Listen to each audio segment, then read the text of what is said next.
So today we're going to go through an ancient text called Drg Drsya Viveka. Now, roughly that translates to the discrimination or the difference between the seer and the seen. And this is one of those ultra efficient Vedantic or Hindu Upanishadic texts. It relates to that philosophy, that post-AD Hindu philosophy. The reason why I say it's efficient, at least for me personally, when I first read this and went through it, and actually Swami led me through it, it made significant impact on what we would normally call enlightenment. All right, so we're going to go through this. It's a very short text, although it takes a little bit to go through this first time around. It's a very short text, but it is efficient at blowing your mind and changing your reality. So let's actually dive right into it, and we're going to go line by line. It starts with the obvious before it leads you to quote unquote enlightened reality. And I put that in quotes because, as we'll soon find out, there actually is there's no one to be enlightened. And that sentence makes no sense right now because we haven't gone through this yet. But it will, trust me. This is as close to instant enlightenment as you can get is going through this philosophical proof. Okay? So let's dive right into it. Verse 1. All objects are perceived by the senses. The senses are, in turn, perceived by the mind. The mind, in turn, is a movement that unfolds in awareness. Awareness is not perceived by any other structure. It is its own perceiving. All right, so let's break that down a little bit. It sounds like most Eastern philosophies. It sounds mumbo jumbo at first glance, but it's actually what he's stating here is actually the obvious. This is something we experience all the time. We just never really think about it that often. So let's start with that first part. All objects are perceived by the senses. That's obvious, right? Your reality is perceived by your senses. And I know this focuses a lot on the seen and the unseen. It's going to focus on vision a lot, but it really pertains to every sense we have. Vision is just the easiest one because that's the most relevant, unless you're blind and then, hearing. And then if you're deaf, it's vision, right? So, we also have taste and touch and all of that. And this really pertains to all of those. So, all objects are perceived by the senses. Obvious. So if we take again vision, I'm seeing the tablet because my eyes, the sense that sees, is perceiving the visual stimulus of the tablet. Okay? Next part, the senses are in turn perceived by the mind. Now this is starting to go slightly deeper. Now we know this, we just don't think about it. We're going slightly deeper. If you think about it, your eyes aren't actually doing any seeing. It's just, again, let's take the example of the tablet. Light is reflecting off the tablet onto cells in the retina of the eye and just creating electrical impulses. It's the mind itself that is actually analyzing the visual stimulus, what's actually the sensation itself, and turning that into perception. It's sensation versus perception. Okay? The mind, in turn, is a movement that unfolds in awareness. What he means by this is if you go one step deeper, we've got the object. You see the object, it's perceived by your eyes on a surface level. But if you really think about it, your eyes are just getting stimulus. Your mind is actually making sense of that stimulus and perceiving it. This tablet is only a tablet conceptually in my mind. Otherwise, it's just photons reflecting off of stuff, right? The mind, which my thoughts of this is a tablet, this is what it means to me, is a movement that unfolds in awareness. And anybody who's done any meditation and actually watched their thoughts knows that it's clearly a movement of mind stuff, right? Thoughts are something that exist, but they move. They move in front of awareness itself, right? And what that means is, by awareness, your overall perception, your perceiving, your experience itself. So it's a great way of saying is your mind has a mind. And I'm not talking about metacognition where your mind is turned in on itself to see what it's doing. I'm talking about there is a level of you that can actually watch and control your mind. You can actually decide on what you want to think about. We all do it, right? So the next part, awareness is not perceived by any other structure. It is its own perceiving. So awareness itself is the top of that perceptual food chain, if you will. So you've got an object, the senses, let's say my eyes perceive it or sense it. My mind makes sense of what the eyes are doing and turns that into a perception. And what my mind is doing is being noticed by awareness in general, the mind of the mind, if you want to put it that way. Okay? Hopefully that makes sense so far. We're not stating anything out of the ordinary. This is all stuff that we know to be true. We just don't think about it a lot, right? All right, next verse. The objects perceived by the senses appear to be constantly changing, while the senses which perceive them appear to be stable and unchanging. And that's just the nature of perception in general. Perceiving itself automatically creates a subject and object. And I know that also sounds like mumbo jumbo, but let's take the tablet again for an example.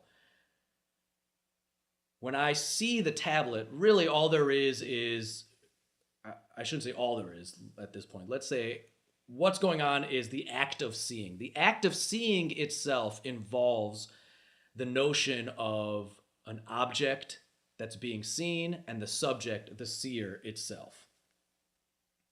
And that happens with all the senses. When I hear, the act of hearing itself causes something that is heard and makes me the hearer of that which is heard. Okay? Now, every time that happens, it causes this relativity. You know, like when you're sitting on a train and you can convince yourself that the outside is moving, even though you're moving in the train. It happens in a car too. You can be moving in a car and you can actually convince yourself that the stuff that you're driving past is moving and you're not the one moving. It's relativity, right? So who's to say which one of you are actually moving? So this is kind of what he's alluding to. The objects perceived by the senses appear to be constantly changing. And we can attest to that. Stuff you're looking at moves, sounds we hear change. But it seems that our eyes themselves, when we see something moving in front of it, are stationary.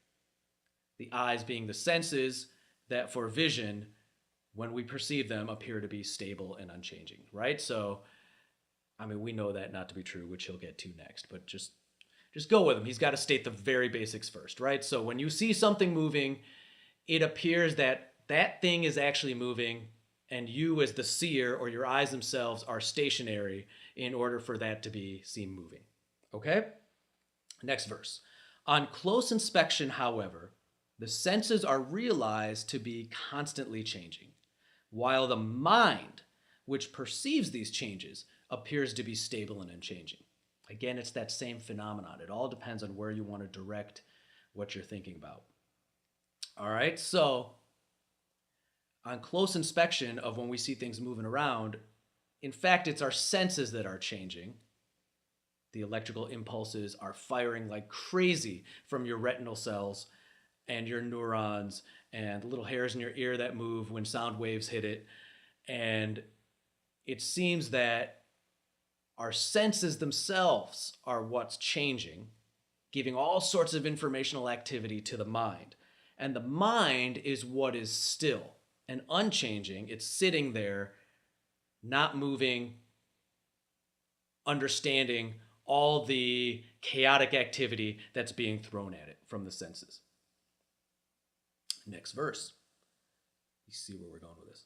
Upon close inspection, however, the mind is seen to be constantly changing. The constantly changing mind can be seen due to the unchanging nature of awareness. Now, again, anybody who's ever meditated even a little can see that the information that the mind is coming up with is constantly changing. Your thoughts, so I look at this. This is the object, this tablet. I can't even call it a tablet yet. Let's say take this object, light reflects off of it, hits my retina, fires up those retinal cells. That information is passed on to my mind. Now my mind comes up with the information, this is a tablet. But it doesn't stop there. This is a tablet. The case the tablet in is red. This is a case. I can see, my mind can tell me where the case separates from the tablet, and also all in the same parade of thoughts.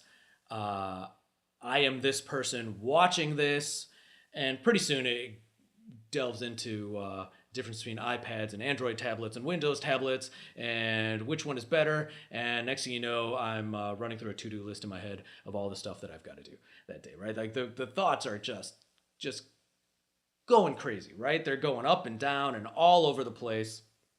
And when you actually inspect it without trying to grasp at a specific thought and just watch them, the awareness, this is where you realize that you are not your thoughts. You are not your mind. You are actually someone or something that is watching your mind's activity. You can actually step back and experience your thoughts come and go. And that is what he's referring to as awareness. Okay?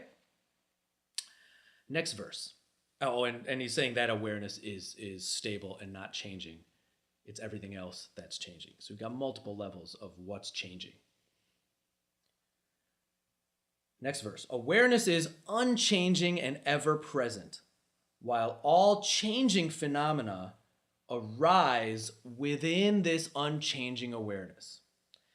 And that has to be so because we've seen this reverse version of whatever butterfly effect, this reverse thought process. Let's start with the awareness. The awareness is stable and it notices the mind's activity.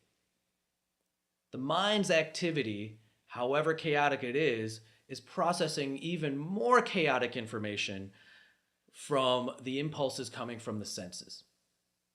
The senses themselves are processing even more chaotic information of a bombardment of stimuli. Okay? So all of that is changing, constantly changing in real chaotic fashion if you actually think about it. Your quote-unquote external world is total chaos. Even in its most peaceful moments, there's a lot going on, right? But the awareness behind all of that stuff is actually always there, and it doesn't change. It is always just awareness. Okay? Next verse. Feel free as you're going through these to note down questions and send me these questions, because we're going through this, and sometimes you can get stuck on a thought and you need some further explanation, and each person is different. So, next verse. The sense of I, which arises within the mind, takes itself to be conscious. That's obvious.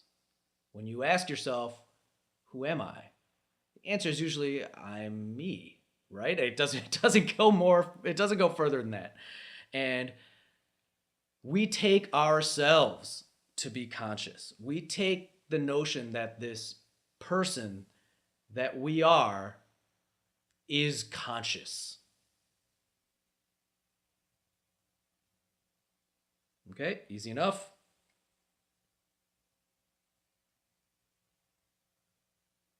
The next verse. The sense of I appears to be conscious because it has identified itself with awareness within which it arises.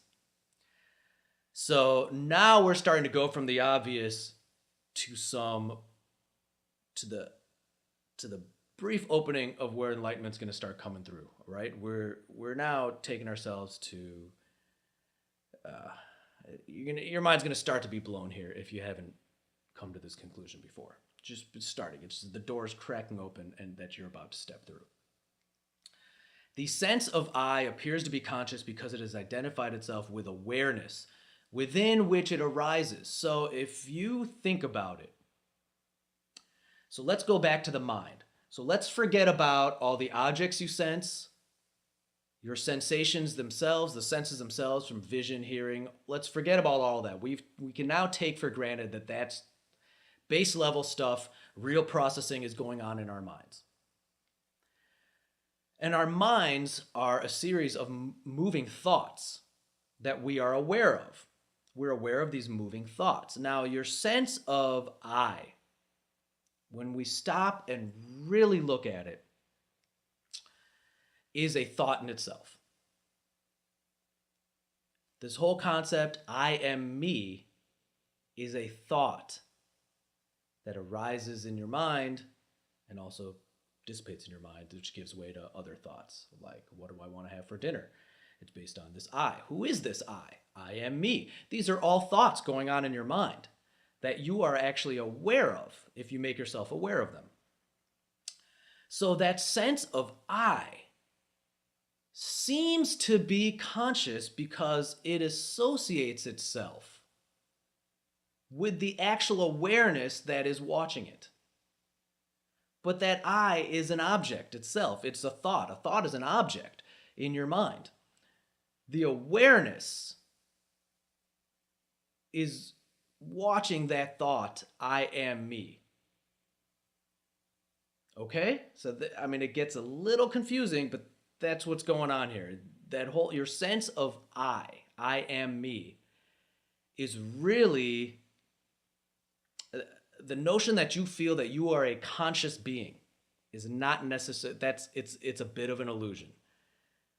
You, as this body and mind inside a physical body, that notion that that is you and you are conscious is illusory because you have identified yourself, your sense of I has identified itself with the awareness that is actually watching all of that. Okay. Next verse. So this explained a little better.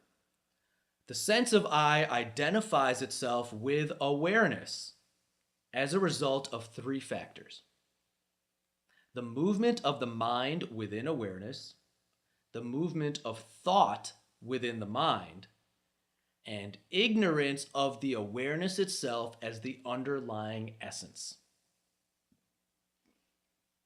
So,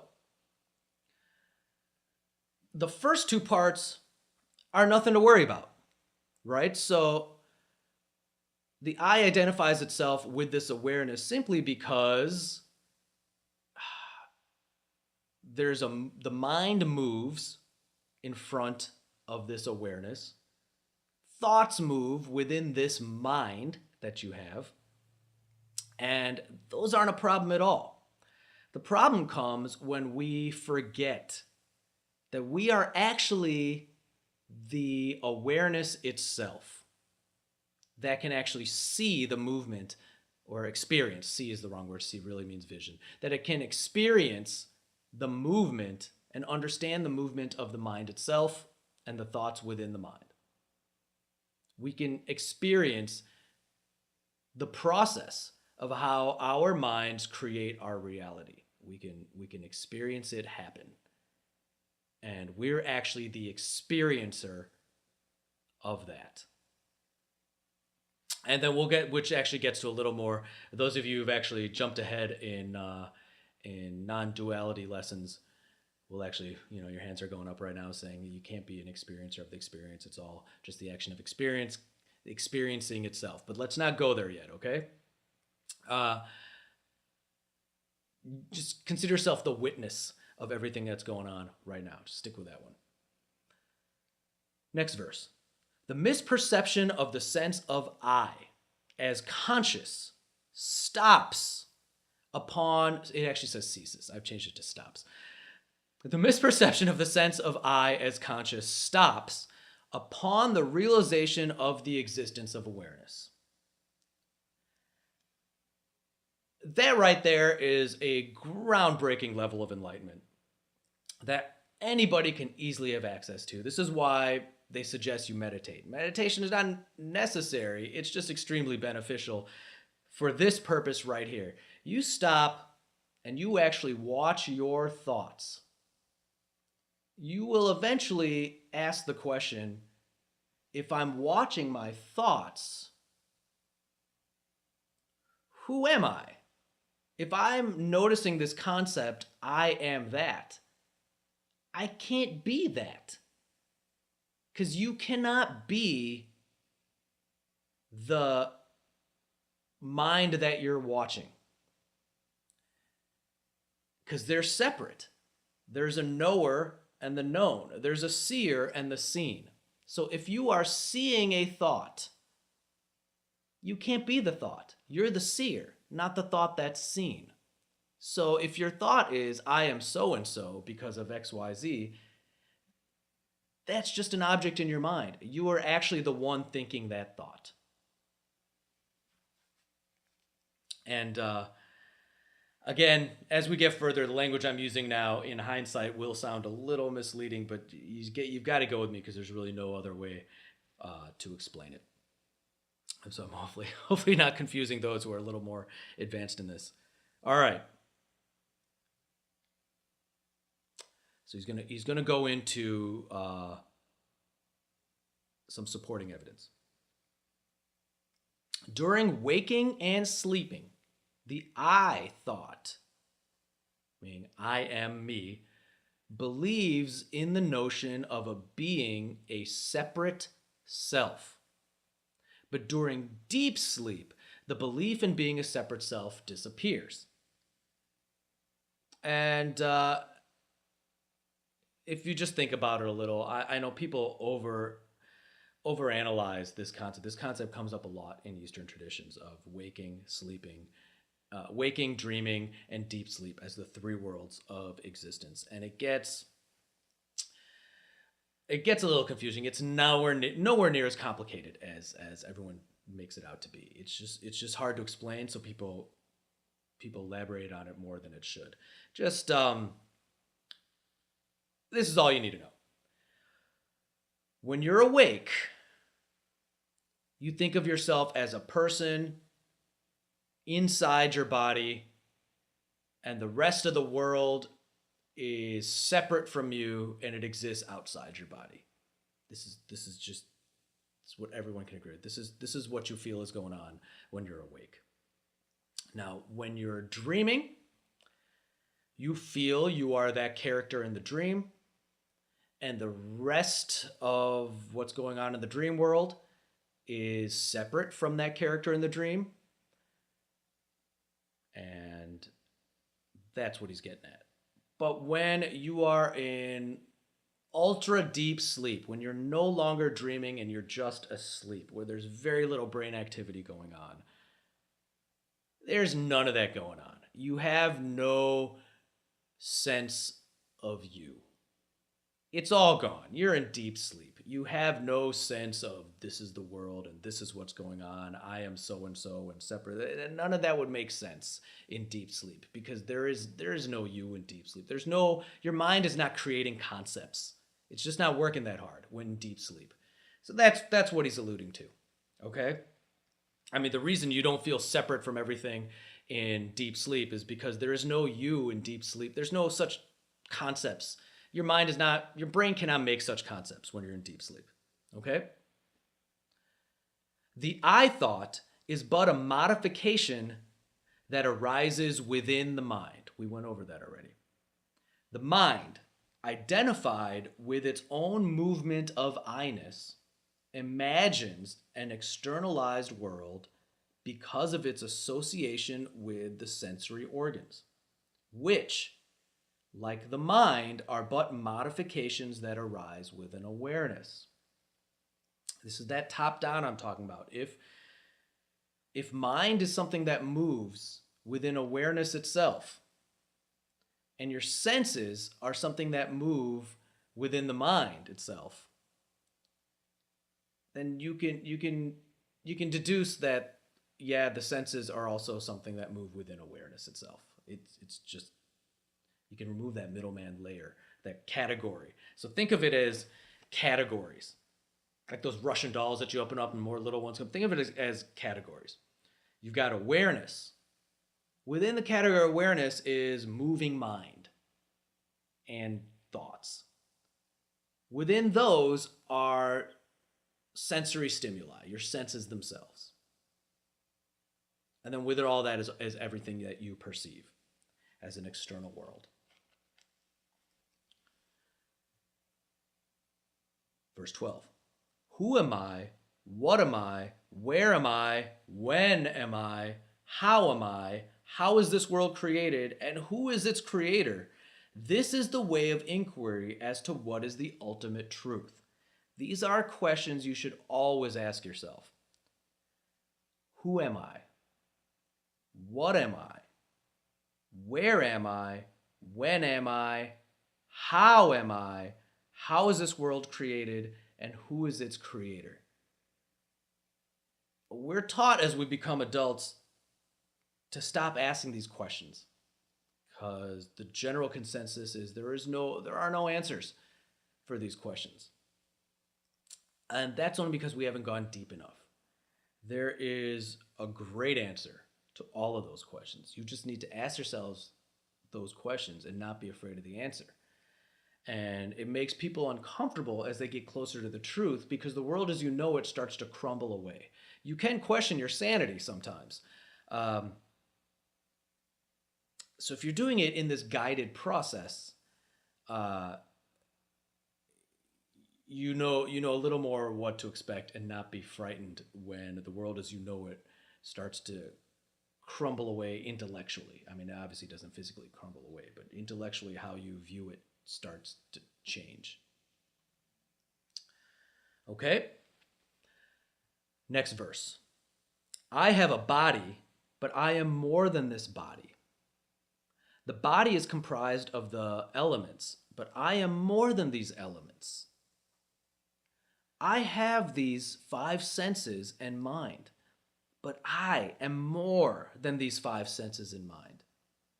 This is the way of inquiry as to what is the ultimate truth. And those are obvious statements. You should be thinking about those statements a lot, though, and what those actually mean to you. Next verse. The misperception of separation.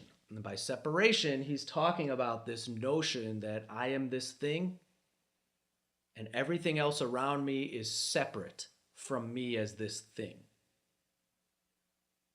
This misperception of separation dissolves when, through inquiry, separation is discovered to be only the product of the mind's identification with its own thoughts, especially the thought I. Okay, so that's a bold statement that if you haven't gone through this, you may disagree with. It kind of shakes your reality a little bit, but as soon as you think about it even a little bit, you see that it's true. You are not a separate body with a mind person inside this body that's separate from everything else you're experiencing. The very act of experiencing has no choice but to create an experienced and the sense of an experiencer.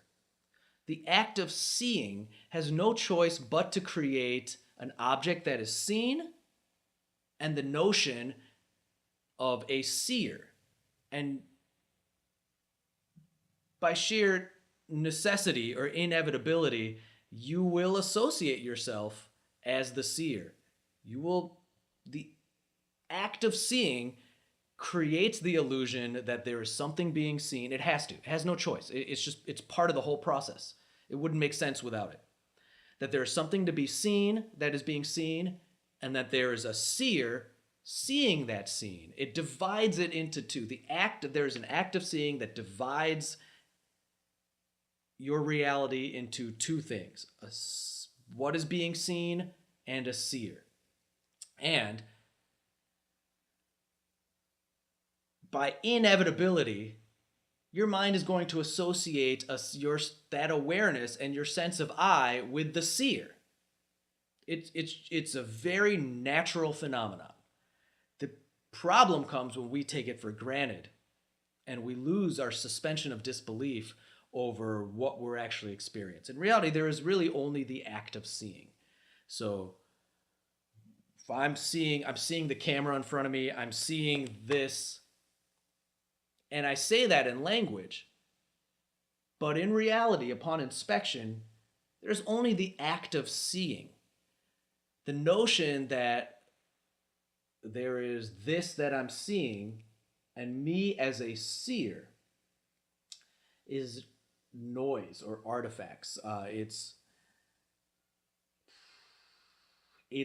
a superimposition, for lack of a better word, of my mind. Those are concepts that arise because the human mind likes to tell stories. We can get into that. We can get into a neuroscience lesson later if you want.